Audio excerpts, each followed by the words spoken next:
Hey, welcome back to Two Super Guys for Stocks. I'm Dylan. And I'm Vinny. And today is one of those magical 4 days a year we get the insight into Michael Burry's trading mind and see what he's been doing with the portfolio over the last quarter. We got his 13F filing, so we're going to take a peek at it and see what we can make out of his market moves. All right. So Hands on this is a Monday. general theme I took from this, right? Dylan and I are been Alibaba bulls for a while. And Michael Burry's been in this trade, he's been in and out of it. Our namesake Charlie Munger was also involved in this. But if you're looking at the most recent quarterly filings, you're going to see a couple interesting things here. So his top position right now is JD. He actually increased that position 80%. It's not a new stock for him. It's one he's held before, but he increased it 80% in the last quarter. Pretty big, pretty ballsy kind of increase in position size there. Baba, my homie right there, increased that position 66.66%. 66 repeating. It's a pretty sizable move. Bought another 50,000 shares. He already held 75,000 prior to this, And and we this would saw a be new. What's that? between January and March, right? We don't Yes, know this when. is his holdings as of March 31st. All right. They're required to file this quarterly, and it has to be within 45 days of the end of the fiscal quarter. So that date was today. So this came out this sometime today. I forget exactly what time. And we saw a new kind of entrance in this Chinese market here, Baidu. All right. I'm going to give you a quick kind of evaluation of each of these three stocks based upon like free cash flow yield from the most recent quarter. Although it's kind of a tough time to do that because both JD and Baidu report earnings tomorrow morning. Oof. Okay. Yeah, yeah. And And so like these numbers are going to we be like aging like fine milk. right. We are gonna have a Bob earnings video this weekend. Bob, I mean, they did fine. There's a big drop, which we're gonna show the graph at the end of this. Yeah. Um, there's another theme I'm going to talk about here in a second, but I want to talk about some of his major kind of position closeouts here from Mm. well-known household names. Google, right? He closed out, sold all his Google shares. Warner Wow. Brothers Discovery sold all his shares from that, and Amazon as well. Google is another one I own. I don't own any Amazon or Warner Brothers Discovery. I did own Warner Brothers Discovery at one point in time. Thank God I exited that dumpster fire of a company. They were struggling to kind of integrate the two brands and turn it around. They may someday do it, but who knows? Um, and Amazon, I just never had a good kind of input price there. My Google average is just under $100 a share, so I'm happy to own that forever because it's a great company. All Yep. right. Pretty solid. So this is the numbers from the most recent Alibaba earnings report, which actually reported yesterday. This is their current free cash flow yield based upon my calculations here. So market cap as of close today was 197.27 billion. They had $62 billion in net positive free cash on their balance sheet, giving them an enterprise value of 135.47 and a trailing 12-month free cash flow of $21.6 billion or 15.9% free cash flow yield. All right. All sexy numbers, as we know, Yeah. as we come to expect. I didn't know JD I was mean, this high. Oof. yeah, in comparison to other Chinese companies, yeah, we're looking even more aggressively here. So JD 18.9%. All right. And this, like I said, this is based upon their most recent public quarter, which was end of December 31st, 2023. Right. They're So reporting earnings tomorrow morning. it's But kind of yeah, crazy that they have 28 billion in cash and they're worth yeah, 54 yeah. billion. Absolutely. And then don't forget that doesn't include their investments as well, because Right. Right. many of these companies have a lot of investments. It's what Alibaba really kind of took a stumble with this most recent quarter, was that they took a major write down on the or valuations of their public stock holdings. Which Buffett's talked a lot about that. It's not a good way to value a business, so it's stupid that they have to take that massive hit in their balance sheet every single quarter, or benefit when it's a good quarter.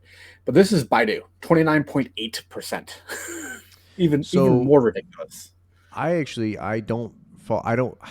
I'm really heavy into Baba. I'm a little heavy into JD. So I'm hesitant to buy more Chinese companies because regardless on how attractive they are, they all have the same problem. So I have Hmm. not looked at Baidu or any of the other or Pinduoduo or anything like that. Have you? Yeah. So some, but not to the same degree. I've looked at both JD and Baidu before, but not like to the depth of Baba. That's the one Yeah. I follow most closely. The other thing that was kind of interesting is he had a new position that was one of his larger ones. It was brand new to his balance sheet, and it was pretty large. It's actually this. This is a ticker symbol PHYS. It's a physical gold trust, which was a very interesting play. I mean, I'm not really sure if he's thinking like World War III, or if he just saw like valuation in gold, or if it was simply a chart kind of maneuver. Because I'm going to show you the chart here on gold prices. It's not. I don't know, is that something you track at all? Gold, no, No. no, because there's a common misconception where if there's a recession, you buy gold, which that's like a saying. But we've done a video on that, and that's not always true. I Yeah. don't quote me these numbers, but I think it was accurate like 60% of the time, which is not great. 60/40 is not. That's just a Yeah. guess, almost a Yeah. I guess. mean, it's like one of those 60% of the time it works all the time kind of sort of things, right?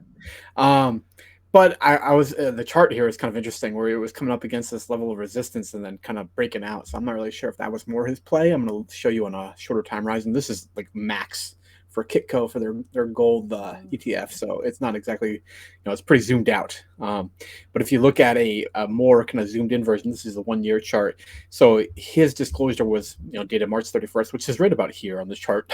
So he held, right through this rally, which is interesting. We That's don't know how fantastic, long and he held it. he easily could have been at the 2000 range. So this might be a very good because he could have owned it in January.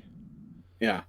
Well, yeah, exactly. So this may be like kind of a shorter term like chart maneuver, or maybe he's betting on continued inflation and recession and kind of economic disaster sort of trade. I have no idea.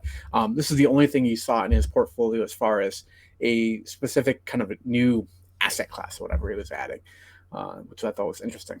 Oh, I mean, so his stuff is doing very well. So here's Baba. You can see he would have owned it between here and here. Now, not owned it. He owned it before this, which was actually down, but he added substantially. And then Yeah. JD, same thing. No matter where he added in here, he is a very happy man right now. So interesting. You see, the nice thing about the buy China trade, from my perspective, is that it's not as abrupt as Meta, right? Meta, you had to get in at the right time, and you got really, really lucky at massive return.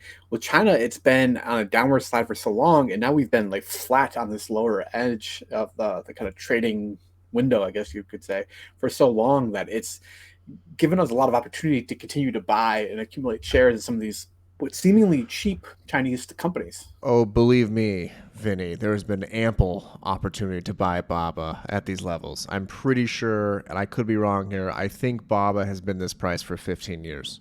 Not Yeah. 100%, but around there. It's around 15 years. That's what it feels like. It's actually still down from its IPO price, in case you're curious. I think it's down like Perfect. 11% from its IPO. If you want Dope. to go back to my screen real quick, there's one thing I Yeah, actually yeah. want to show you here. So this is the site I use to actually get like.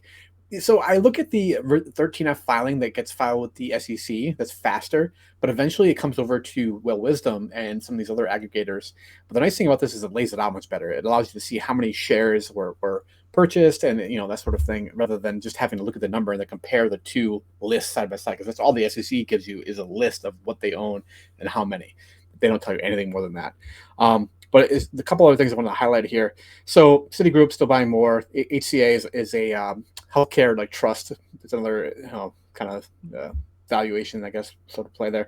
This is that new position right here, that physical gold ETF. Oh, He bought Block. I thought you might find that interesting. Block, like Square. Yeah, like why? the financial company. Yeah, I don't know. That's an interesting one. I did not see that coming. It looks Okay. like he actually held some before, but he increased the position size 80%. So I mean, now 80%. it's like in the top 10 holdings. Yeah. All right. They American had Auto a Parts. huge rally Okay. November. Yeah. That's a confusing one for me. Yeah. I mean, it's certainly some things to worth looking more at. He bought some, he loves trading energy, so he actually bought some more, BP here. Star Bulk Carriers. This is something he's held for a long time. He continues to buy more and more. Same thing with this Real, like the Real. Yeah, it's another retailer, but it's interesting that he continues to accumulate shares. It's something he's been buying and holding for quite a while, from our perspective. First Solar, that's a solar company I looked at a long time ago. Baidu, that's a new one. ACIC is a coastal insurance company. Um, SB, I believe, it's another bulk transporter. It's another industry he loves to play in. But if you wanted to look at some more details on some of the other companies that he owns that are, a little bit less covered, this is a way to be able to look at the ticker symbols and then, kind of do your own more research if you're interested. Once again, this is called wellwisdom.com.